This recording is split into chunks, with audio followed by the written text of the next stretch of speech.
Berita baik untuk penyokong KL City. KL baru umumkan pemain terbaru, Safawi Rashid, seorang pemain yang suatu ketika dulu bergelar Mr. MVP sebelum Arif Aiman menggantikan dia. Ini bagi aku adalah satu signing, marquee signing lah. Sama macam tahun lepas kita ada Brandon Gunn, tahun ni adalah Safawi Rashid. So kita terlepas Joao Pedro, tak dapat sign Joao Pedro tapi dapat Safawi Rashid.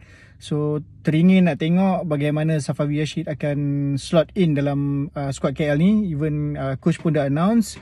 Nak tahulah, rasa macam nak tengok rupa KL City musim ni macam mana. Rumours memang banyak pemain-pemain baru yang dikaitkan, nama-nama yang besar juga. Tengah tunggu diorang announce properly squad, jersey, logo dan penaja. Sebab kita tahu masalah yang melanda KL City ni berkaitan kewangan.